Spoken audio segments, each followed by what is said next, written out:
Bueno, zamoranos, zamoranas, visitantes, buenos días a todos. A ver, que no os oigo. Buenos días. Bueno, a ver, los niños, ¿me sabéis decir qué estamos viendo hoy aquí? A ver, dímelo. Venga. Ahora vamos a... Y oye, ¿y qué es eso de la batalla de Empe? Ya, bueno, pero ¿qué ocurrió? Venga, papás, mamás, ¿qué me decís? ¿Qué ocurrió? Nada, que nos pegamos con los holandeses y ganamos. Bueno, Mira, pero eso no es nada anormal. Dime lo anormal de la batalla. se heló el lago. El lago, El río. Mosa. Bueno, fijaros, hoy vamos a ver, hoy, 8 de diciembre de 1585, hace casi 500 años, ocurre una cosa excepcional en el río Mosa, muy lejos de aquí, ¿vale? Pero sin embargo que tiene una relación íntima con Zamora y sobre todo con los zamoranos. Daros cuenta de una cosa, tenéis una tradición fantástica que curiosamente hasta hace relativamente poco nadie conocía, ¿no? De manera que hoy, aquí, queremos que esta sea la primera piedra, precisamente para que los zamoranos os sintáis orgullosos y conozcáis un elemento de la historia de España que es fundamental y que está íntimamente ligado a vuestra tierra. No es otra que el milagro de Empe. Seguramente a lo largo de las últimas semanas muchos habréis oído, habréis leído en la prensa escrita pues, comentarios o artículos sobre el asunto. Sabéis que ayer comenzamos la tanda de recreaciones precisamente para contaros o divulgar lo que ocurrió en Holanda con la toma de la isla de Bommel por las tropas españolas aquel 1 de diciembre de 1585. Para todos aquellos que no estuvisteis, voy a hacer una síntesis, básicamente, de lo que ocurrió ayer y de lo que va a ocurrir a lo largo del día de hoy. Fijaros, a lo largo de esa guerra de los 80 años que va a enfrentar a España con las 7 provincias del norte de Holanda, aquellas provincias que querían revoltosas, que querían una independencia de aquella España imperial y que no solo querían la independencia, sino también querían tomar el sur de Holanda precisamente para, bueno, no solo Holanda, mentira, sino Flandes entero. Sabéis que Flandes estaba integrado en aquel momento por 4 zonas que ahora están divididas. Luxemburgo, el norte de Francia, Cambrai, Arras, Dunkerque, Lille, que era parte también del Imperio Español, Bélgica, por supuesto, y toda Holanda. Bueno, pues de aquel conjunto de zonas, tan solo las 7 provincias del norte de Holanda se sublevan contra el Imperio Español. Ellos consideran que efectivamente el luteranismo, el que ellos abrazan de buena fe, buena fe, por motivos un tanto expurios, básicamente, porque una de las cosas que expliqué ayer y que os voy a volver a explicar hoy, es que Flandes, sobre todo Amberes, por supuesto Ámsterdam, La Haya y Utrecht, eran un centro neurálgico del comercio de la época. Había bancos, estaban los síndicos de pañero, la producción del paño de Flandes. Era un lugar de riqueza tremenda. Era el Wall Street de la época, para que os hagáis una idea. Precisamente esa riqueza gracias a esa riqueza, parte del Imperio Español podía seguir costeando, pues eso, expediciones militares, la hegemonía militar española, porque daros cuenta de una cosa, antes de que los yacimientos de oro y plata de las Indias, de América Latina, pudieran llegar a España, 2/3 partes del erario público, de la hacienda real, se llamaba en aquella época, del Imperio Español, salían de los impuestos que gravaban precisamente esa zona de Europa. Ya os podéis imaginar que precisamente esa presión fiscal a la que estaban sometidos y sobre todo esa riqueza que emanaba de esa zona hizo que buscaran una excusa, buscaran una vía de escape del control real español que les parecía muy lejano.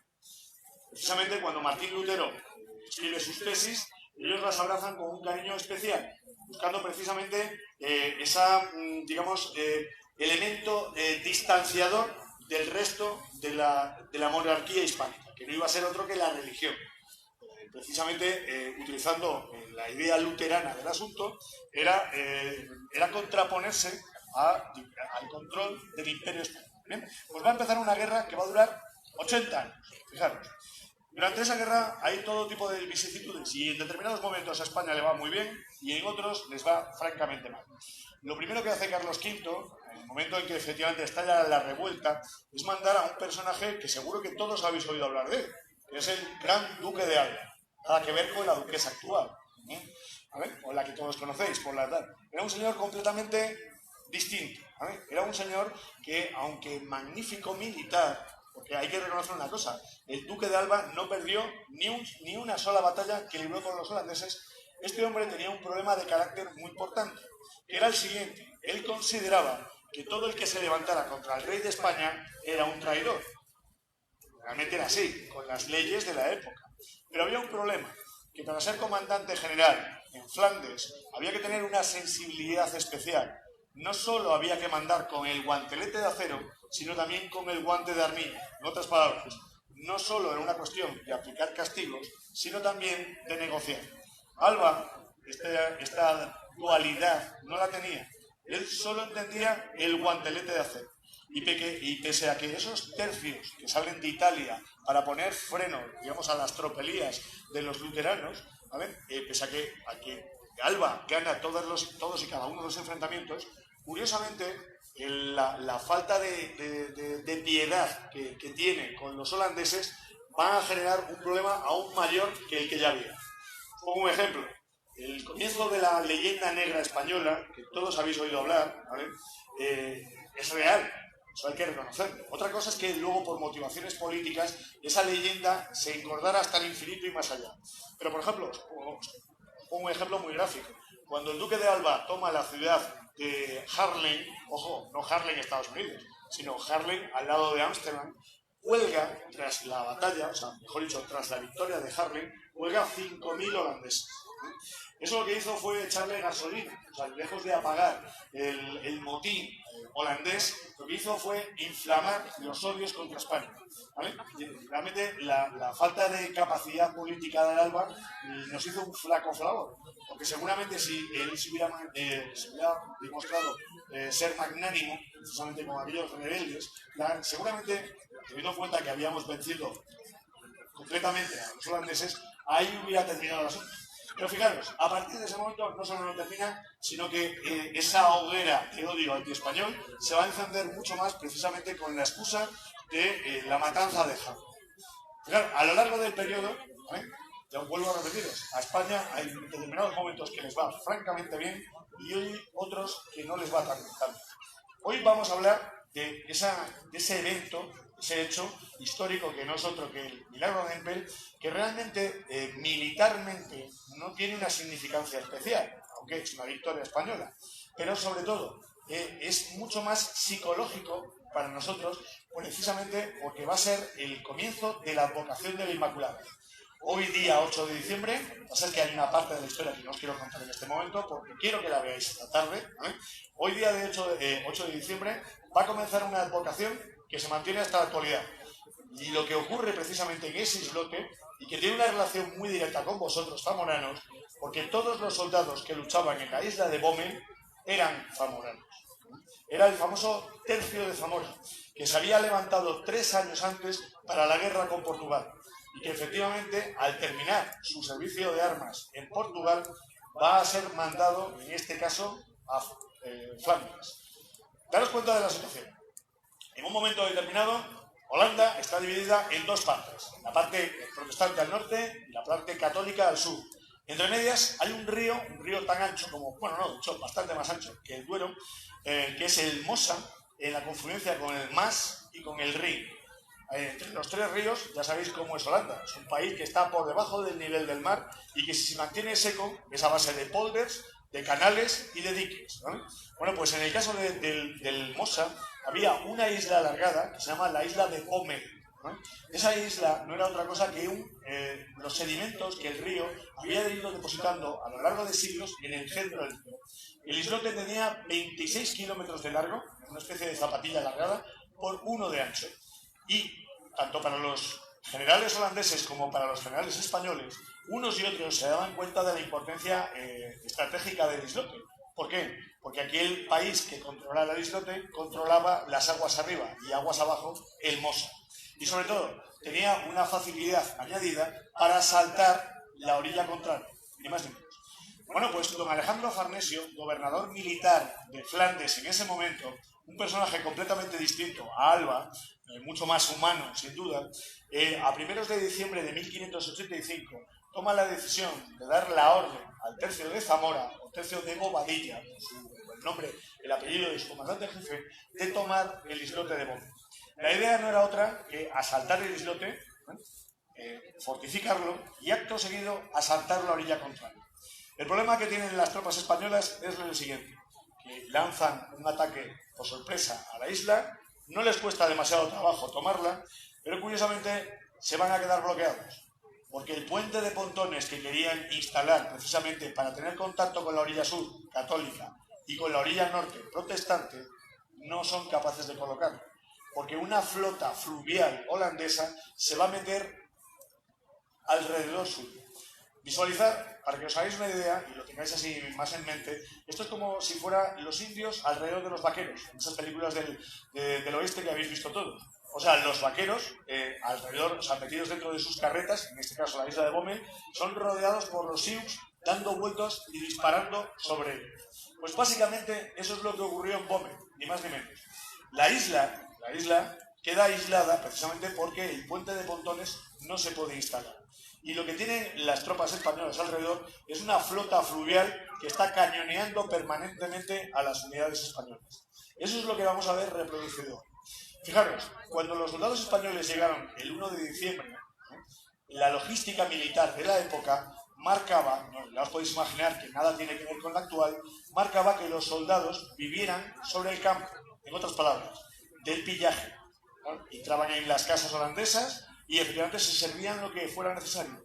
De manera que los soldados que asaltan la isla de Bome llevaban simplemente lo necesario para pasar unos días, con la idea de continuar hacia el norte. Pero eso no va a ocurrir. El problema es que las tropas de Maestre Bobadilla se van a quedar aisladas precisamente en ese islote lleno de barro, con unas temperaturas bajo cero.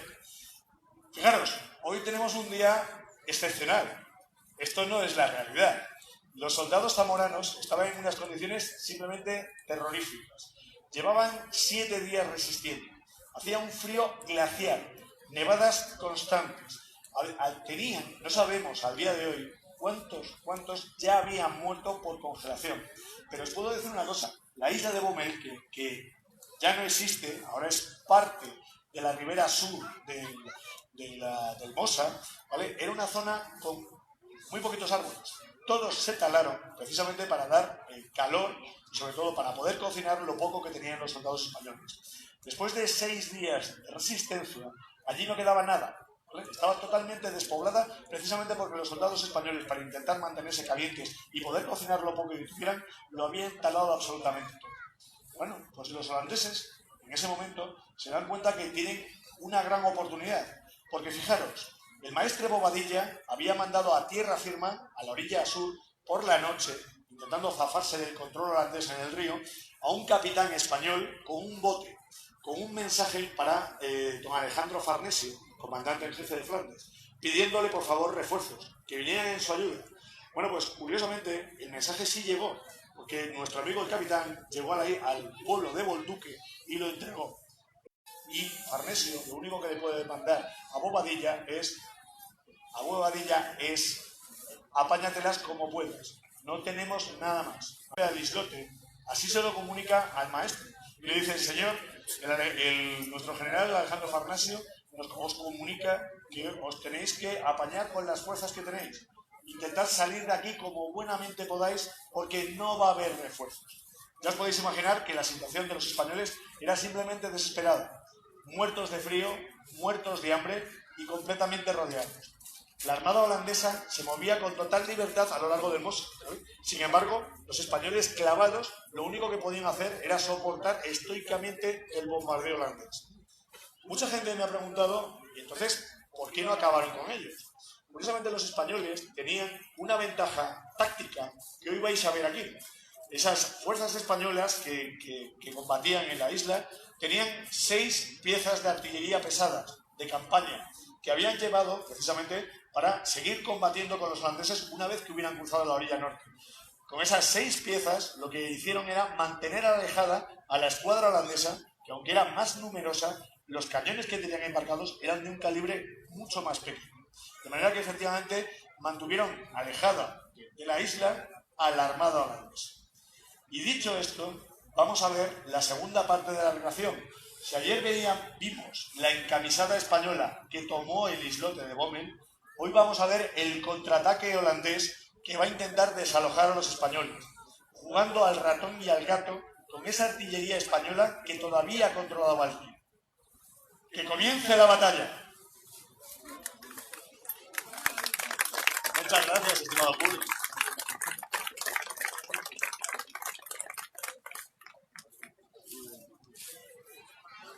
Fijaros, las tropas españolas sabían que estaban rodeadas permanentemente por los holandeses.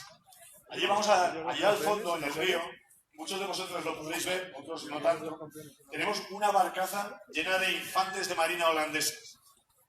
Esos infantes de marina con piezas de pequeño calibre van a estar hostigando a los españoles. ¿Básicamente para qué? Para intentar desviar su atención. ¿Qué es lo que se pretende? Desembarcar en diferentes puntos del islote para intentar desalojar a las tropas españolas.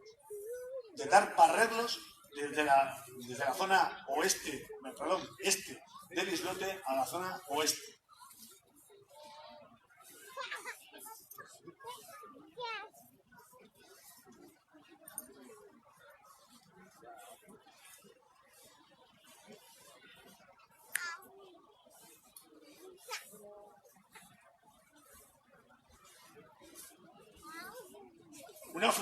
Una flota de barcos más pequeñitos se van a intentar infiltrar entre los pantanos que tenían. Daros cuenta de una cosa, estamos en Holanda.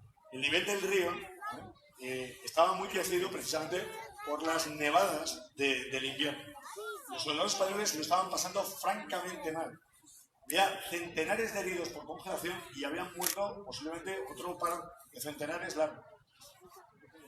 Lo que no os he contado es lo siguiente, que al igual que aquí tenemos Zamora a nuestra espalda, ellos los españoles tenían un pueblecito, bueno, una pueblecita no, tenía catedral, que era Bolduque. En la actualidad se llama San Gersepels. Esta población holandesa, curiosamente, era católica, no era protestante.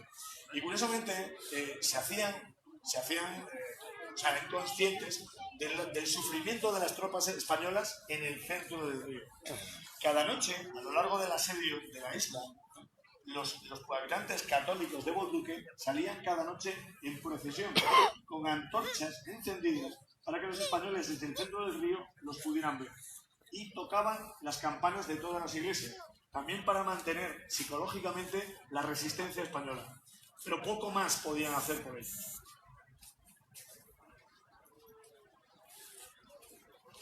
Parece que el bote está teniendo problemas.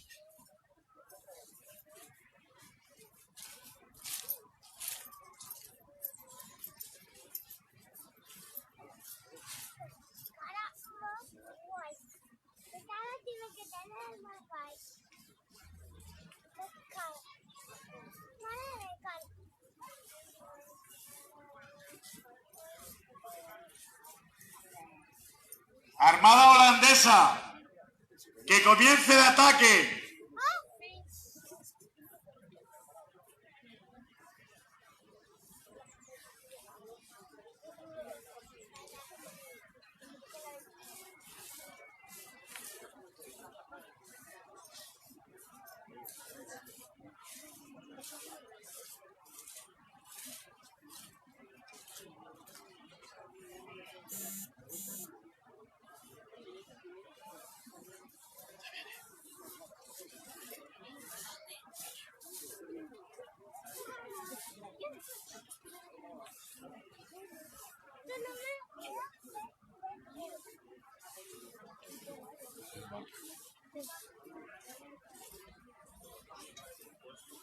Ahora sí, ahora parece que se han enterado. Es que seguramente a distancia es complicado escuchar el Parlamento en el centro del río. Imagino que sí, o sea, Ahí viene esa pequeña flota, una de desembarco y otra de hostigamiento, intentando, pues eso.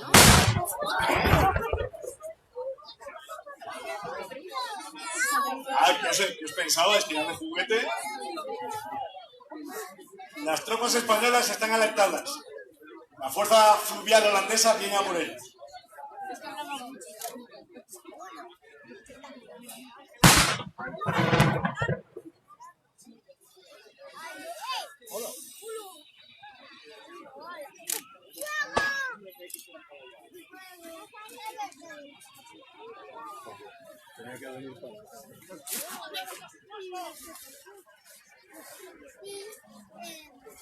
Daos cuenta de la dificultad que tenían los holandeses, que eran precisamente esas armas de pequeño calibre que tenían embarcadas. Los españoles cuentan con una ventaja, sin duda. Igual que tenían el problema de la congelación y la falta de alimentos, tenían la ventaja de tener unos calibres mucho más potentes que los holandeses. Eso es lo único que les marcaba, o sea, la única diferencia que hubiese entre la supervivencia y la muerte de aquellos holandeses.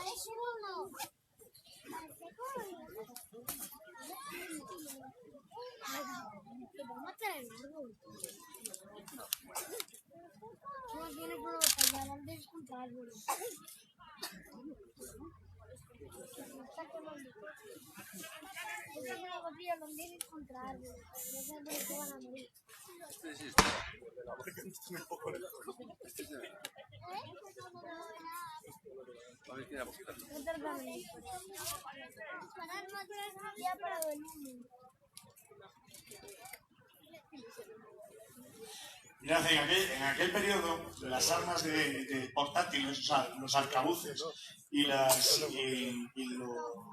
los mosquetes, eran armas muy imperfectas. Daos cuenta que estamos hablando de una época pre-revolución industrial, de manera que cada artesano, a lo largo ya hecho de toda Europa, fabricaba unas armas con el mejor tiento que tenía. Pero ese mejor tiento nunca era una perfección técnica tal y como la entendemos en la actualidad. Fijaros, nuestro amigo del arcabucero que está aquí en primer plano está utilizando un arma que se tarda una barbaridad en recargar y que encima tiene un defecto de fabricación importante, todas ellas, que al final el disparo dependía de esa mecha que estáis viendo ahí. Esa mecha no era otra cosa que un trozo de cuerda metido dentro de salitre para que la combustión fuera lo más lenta posible. Pero claro, la mecha se veía afectada por todo, por la humedad, por el viento, por el frío, y fallaba permanentemente. Fijaros cómo era la cosa. Hoy es un día estupendo, hoy es un día anormal para Holanda, pero en condiciones normales se consideraba que se fallaba en el disparo, no hablo de la puntería, o sea, en efectuar simplemente el disparo, 9 de cada 10 disparos, 9 de cada 10 intentos. O sea, fijaros, un solo disparo por cada 10 hombres. Ojo, y había que sumarle que el interior del cañón no tiene nada que ver con las armas del siglo XIX, donde se mete el rayado, donde la bala va haciendo, pues eso, una parábola interna y sale en línea recta. El interior no es otra cosa que una cañería, con todas las imperfecciones técnicas que os podáis imaginar. De manera que si a eso unís que la munición no se la daba al ejército, se la daba él mismo, o sea, el arcabucero o el mosquetero tenía que fabricar su propia munición. Al final le quedaba como un huevo, más que como una bala, ¿vale? De manera que iba rebotando en el interior del cañón y la errática, o sea, la puntería, se veía terriblemente mal afectada, ¿vale? El arma, si a eso le sumáis, entre que no disparaba, que no tenía puntería y que se tardaba más de un minuto en cargar, ya os podéis imaginar que curiosamente no es una bicoca, más bien todo lo contrario. Pero no, aún así, era lo que había en aquella época, ¿eh? De manera que fijaros cómo son las cosas. Al principio del periodo, precisamente por la falta de fiabilidad que tenían estas armas, no se adoptaron de una forma masiva, sino de una forma muy parcial. Espadas, alabardas, picas, o sea, las armas blancas seguían teniendo un protagonismo como si fuera en la época medieval, pero curiosamente, paulatinamente, y no por la mejora del arma, sino por la mejora de las tácticas de infantería, las armas de fuego van teniendo cada vez más protagonismo. Simplemente os pongo un ejemplo. La batalla de Lepanto, que todos habéis oído hablar, básicamente de Miguel de Cervantes, ¿no? Pues uno de los errores tremendos que cometen el Imperio Otomano es que al estar las fuerzas embarcadas, y va a ser un combate no tanto entre barcos, sino entre infantes embarcados, ¿vale? La idea era como si los barcos fueran plataformas de disparo. Bueno, pues el Imperio Otomano no se fía demasiado de las armas de fuego, precisamente porque la humedad del mar hacía que esas mechas fallaran más de lo debido. Y ese Imperio Otomano se va a enfrentar a las armadas cristianas, curiosamente fiándose mucho más del arco, ¿vale? O sea, tal y como había sido en la Edad Media, o de las ballestas, que no de los mosquetes. Terrible error, porque curiosamente durante el combate naval se vio que efectivamente la pólvora había sustituido ya definitivamente a el arco o la ballesta, ¿no? Curiosamente, había un montón de trucos de los arcabuceros precisamente para mantener las mechas secas.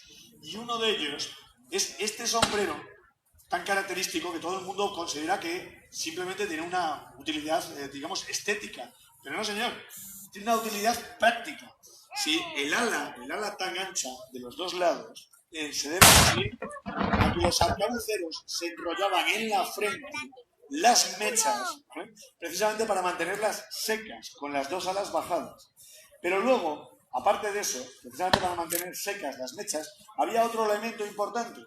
Las líneas de arcabuceros combatían en línea.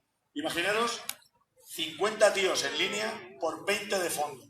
Pues ese bloque humano avanzaba como una sola persona hacia el enemigo. La primera línea apuntaba y disparaba. Y acto seguido, todos ellos se replegaban sobre sus compañeros, ¿vale?, para volver a recargar y prepararse. Es lo que se llamaba la contramarcha. Era el sistema táctico de la época. O sea, ir avanzando, disparando hacia el enemigo al mismo tiempo que va recargando, ¿vale? Precisamente ese continuo, ese carrusel infinito de disparos, pues por supuesto que al final mellaba las fuerzas del enemigo, ¿vale? Y es el sistema que va a utilizar la infantería española durante aquella época, para que os hagáis una idea.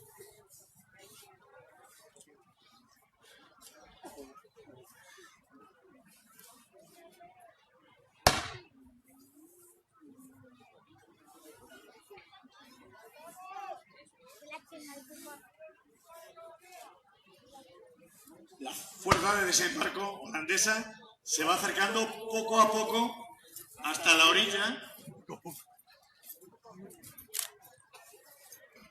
intentando buscar la sorpresa, porque río arriba está ocurriendo otra cosa, pero eso no lo estáis viendo aquí. Luego veremos a ver qué es lo que ocurre.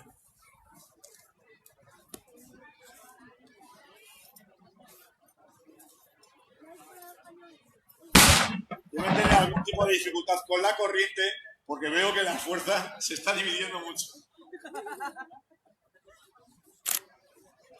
Estos son los problemas del directo, ¿qué quiero que os diga? Pero bueno, es el mismo problema que tuvieron que tener los holandeses allí.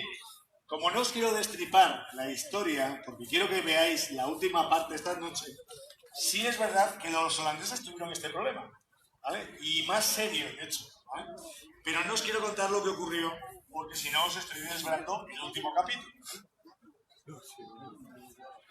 Ahí llega.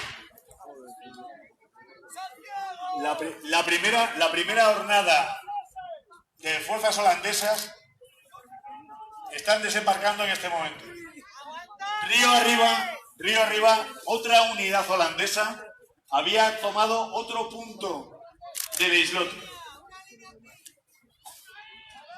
Fijaros, al igual que en una operación anfibia moderna, lo primero que hace la primera unidad que desembarca es abrirse en abanico, precisamente para afianzar esa cabeza de playa, para que llegue el resto de las unidades que vienen detrás. Pero fijaros al flanco derecho, unidades holandesas han conseguido desembarcar río arriba y están atacando el campamento español. Significa que les van a pinzar entre las unidades de desembarco y las que han desembarcado río arriba.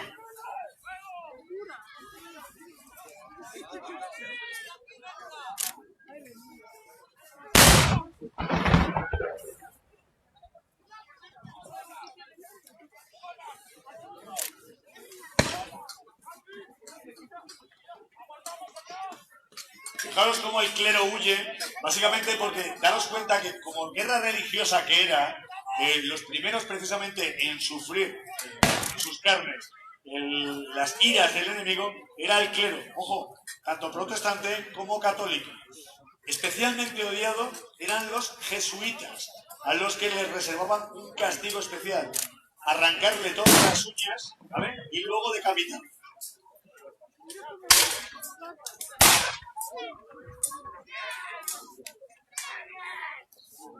El resto de la infantería de marina holandesa está desembarcando.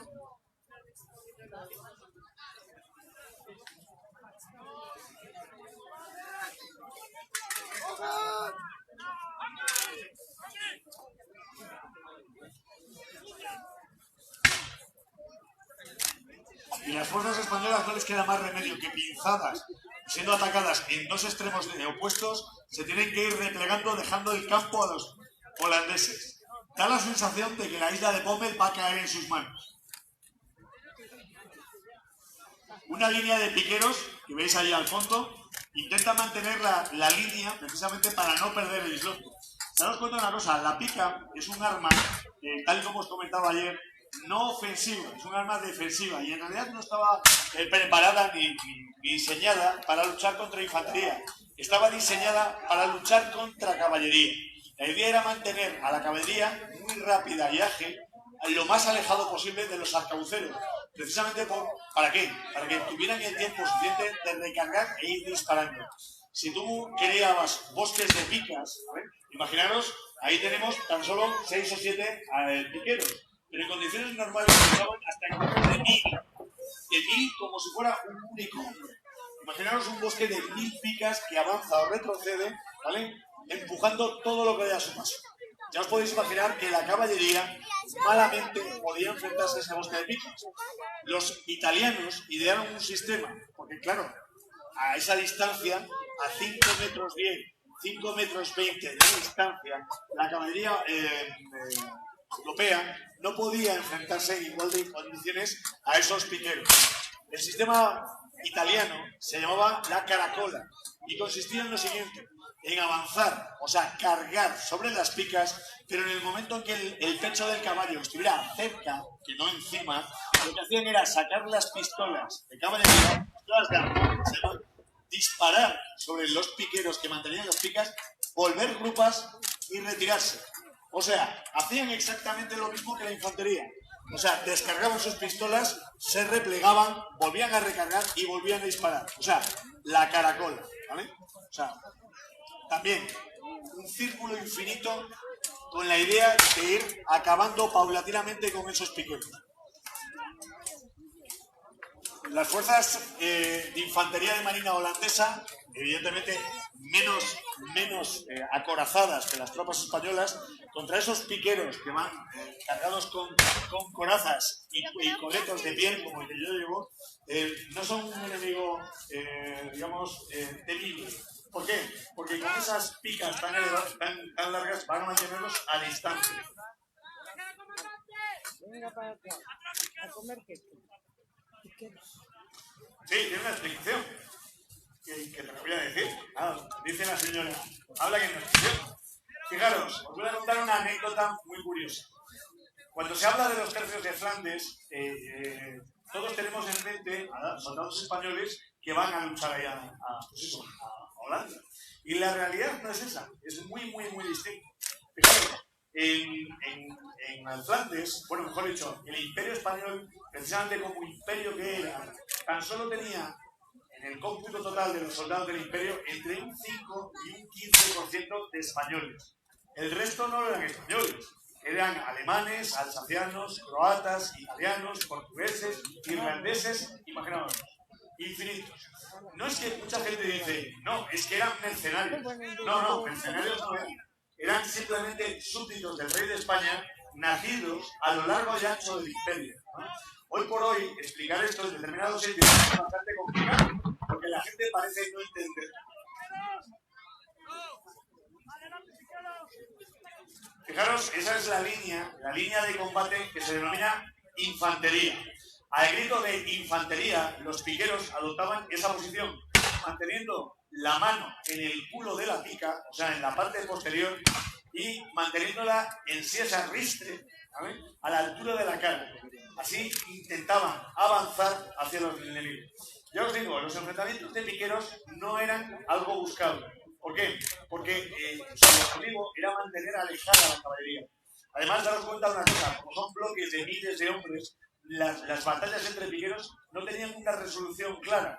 Claro, una línea combatía contra otra, había muertos, se ponía la siguiente línea, había muertos, se ponía la siguiente línea, y así casi hasta la exterminación. De manera que no era algo que se buscara, pero muchas veces ocurría. Fijaros, tal y como os conté ayer, allí los niños pequeños, ¿vale?, tenían un papel muy importante. Porque fijaros, cuando líneas de piqueros de un ejército y líneas de piqueros de otro se enfrentaban, niños de 10, 12, 15 años, de un ejército o de otro, corrían por debajo de las piernas de los adultos, con palos afilados o con piedras afiladas, no con armas blancas que eran muy caras. Y lo que hacían era cortarse los tendones de las piernas a los soldados. De manera que el soldado, al caer, con ese peso de coraza, era apuñalado una y otra vez en el espacio que había entre la coraza y el cuello por el chaval. Curiosamente, a nivel táctico, los niños tenían un valor estupendo, hay que reconocerlo.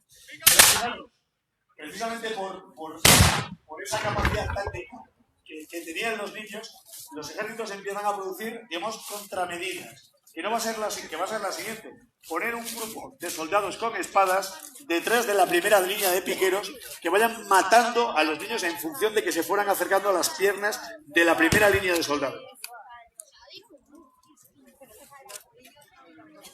Los piqueros van a comenzar su avance precisamente para ir empujando a la línea holandesa hacia el este de la isla de Bomet.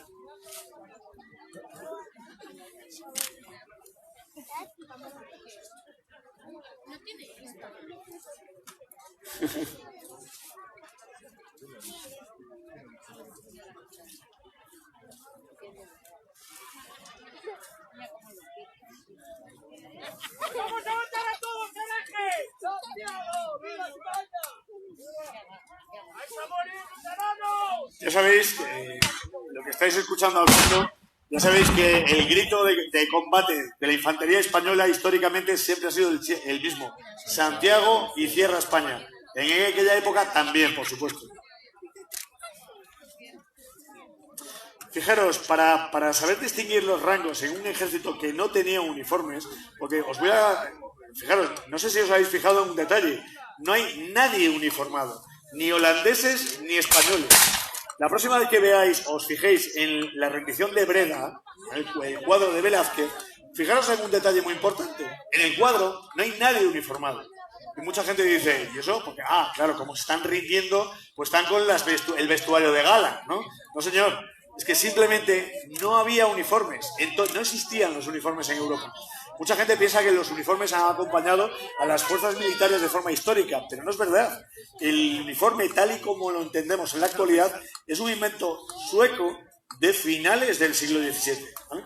Hasta ese momento, cada soldado se vestía con lo que tenía o con lo que podía. No era otra cosa que ropa militar, o sea, ropa civil adaptado a uso militar. Por supuesto, el soldado luego utilizaba pues un coleto de cuero que le diera protección a las cuchilladas, una coraza y diferentes elementos. Pero lo que es el vestuario, no había uniformidad. Eso evidentemente generaba un problema muy serio, que era, si no hay uniformes, ¿cómo sé yo a quién estoy matando? Lógicamente. ¿Y cómo se dilucidaba? Pues en algo que os tiene que ser muy cercano: la roja. La roja es la selección nacional de fútbol, ya lo sabéis, pero la roja, o mejor dicho, el color rojo, lleva acompañando a España casi 500 años. Fijaros, las banderas del tercio que están al fondo tienen como elemento común, todas ellas, esas aspas rojas de la Cruz de Borgoña o Cruz de San Andrés. Ese va a ser el símbolo de España durante 500 años, hasta el año 1843, año en el que cambiamos esa bandera, que es la de España, por la actual. Esas aspas rojas, ¿vale?, son la heredad de Carlos I. Carlos I, su padre, al que muchos conocéis, seguramente, aunque solo sea por la serie de televisión, ¿no?, que era ¿quién? A ver quién me lo dice. No, Alfonso XIII no era. Ese era tu tataraneto, que tampoco, porque era Borbón y no Austria. ¿Quién era el padre, señores? Felipe el Hermoso. Felipe el Hermoso. No estaba casado con Juana. Bueno, pues Felipe el Hermoso era era duque de Borgoña. La bandera de Borgoña son esas aspas. Como el hijo, cuando se da cuenta de que tiene un reino todavía sin unificar, que es España, que hasta ese momento estaba dividido en León, en Navarra, en Castilla, etcétera, etcétera, él dice, tengo que darle a este reino, a este nuevo estado que yo quiero crear, una serie de elementos comunes. Y el elemento común inicial va a ser la bandera. Había un montón de banderas, pero no eran para todos, eran para algunos. De manera que esa bandera de su padre, la Cruz de Borgoña, se va a convertir en el símbolo de España durante 400 años. Pues fijaros, de ese color rojo vienen estas fajas rojas que utilizo yo, que va a ser el símbolo de identificación de la infantería, de la caballería y de la artillería española. Como no había uniformes, las fajas, las cintas y las bandas, siempre de color rojo, va a identificar como español a los soldados. Las tropas españolas acaban de acabar con un montón de holandeses, que no les queda otra que replegarse, embarcar y huir de ahí. Limpiar la isla, fijaros, al fondo ya hay una serie de soldados que están ya replegando sobre el propio bosque. Y a los infantes holandeses no les queda más remedio que montar en sus botes y remar fuera del alcance de las picas españolas.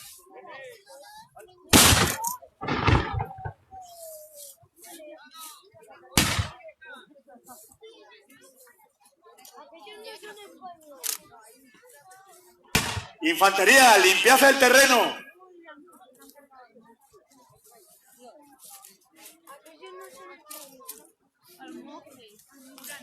A los holandeses, después de este intento de toma del islote de Bomen, no les quedó más remedio que volver a salir al río y refugiarse en sus naves capitanas. Daba la sensación de que los españoles, por lo menos en el combate cuerpo a cuerpo, no iban a ser derrotados. El almirante Hollack, que mandaba la armada holandesa, tomó una decisión distinta: rendir a los españoles por hambre y por frío. Y efectivamente, eso es lo que iba a ocurrir. Los días van a ir pasando uno detrás de otro, ¿vale?, esperando que los españoles acaben con sus provisiones. La situación de las tropas españolas cada día se hacía más precaria, por el hambre y por el frío. Los holandeses simplemente se dedican a bombardear las posiciones de la isla, ¿vale?, desde lejos, precisamente intentando jugar al gato y al ratón con esos cañones de alto calibre español. Y rematando a los heridos y manteniendo la isla todavía bajo control español, esta parte de la recreación de la batalla naval ha concluido. Os esperamos a todos esta tarde en lo que es el milagro propiamente dicho. Darles un fuerte aplauso a todos estos recreadores que vienen de sitios tan lejanos como Barcelona, Florida, Murcia, Cartagena, Alicante, Madrid, Coruña, Santiago, etcétera, etcétera, etcétera. Muchísimas gracias. Ahora podéis entrar en los campamentos, podéis pasar a través de la línea y hacer las fotos como buenamente queráis.